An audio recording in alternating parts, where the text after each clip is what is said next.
Socialista, como faremos tamén co resto de grupos da Cámara, porque está sendo unha campaña que iniciamos fai unhas semanas para poñer pé en pared, romper unha inercia asentada en Galicia desde fai moitos anos sin que haxa ninguna razón que a poda justificar, que os gandeiros galegos por leite de igual ou mellor calidad teñan que cobrar unha media de 4 céntimos menos.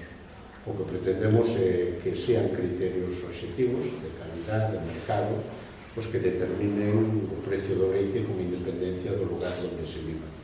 Non ten moito sentido, como dixemos sempre, que un gandeiro de Gadeo cobre 6 céntimos máis por litro de leite que un gandeiro de Ribadeo.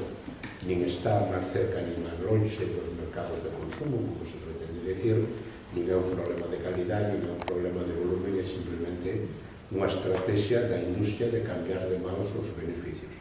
Se os gandeiros da cornisa, os gandeiros galegos, temos por razóns climatolóxicas de profesionalidade os costes máis baratos que un gandeiro de Córdoba, non é razón económica suficiente para que a industria decida pagar 4 céntimos e sacar ese beneficio dos gandeiros para a industria.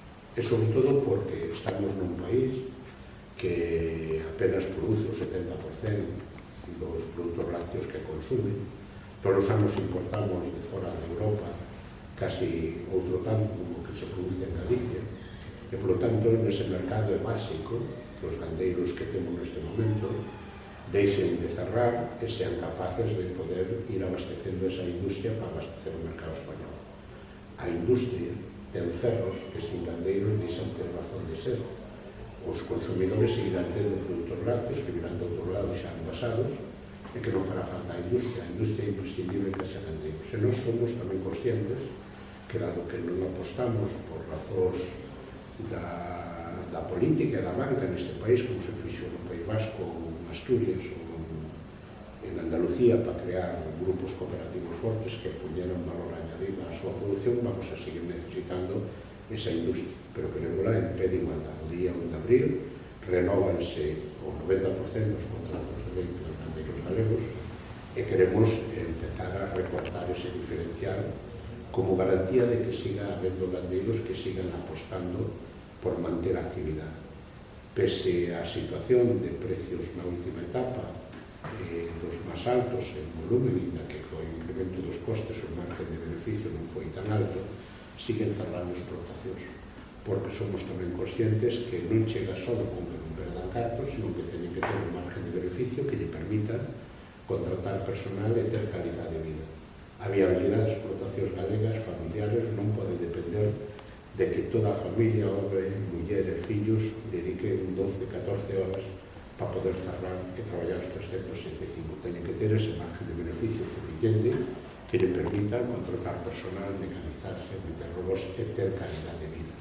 Por tanto, estamos nun momento en que apenas quedan 5.000 explotacións en Galicia e que moitas delas é imposible poder apostar por un futuro tendo un diferencial desos 4 céntimos que a media de España e dependendo despois do volumen da explotación tendo outros 3, dependendo se é grande ou pequeno. Iso que pretendemos trasladar a que haxa un planteamento de país, de grupos parlamentarios de goberno, para que condicionen as axudas á industria en positivo, non é deixar a nadie sin axuda, senón que aquelas que non teñen sancións por cumprir a lei de negociación cos gandeiros teñan un plus a hora desa concurrencia competitiva. Queremos pedirlle que a Xunta que desarrolla a Axencia de Control Alimentario, a ECA galega, para que haxa funcionarios e medios para garantizar esa negociación de precios e acabar cos contratos de adhesión. Hoxe os gandeiros o día 1 de abril só van a ter a posibilidade de ou firmar ou que non lle recollan o leite. Non vai haber negociación como non la houve nunca. En ese sentido, creo que tenemos que establecer un punto aparte, queremos buscar un planteamento non de subir o precio do leite, non que o consumidor pague máis, senón simplemente non ser máis que nadie e non ser tampouco menos.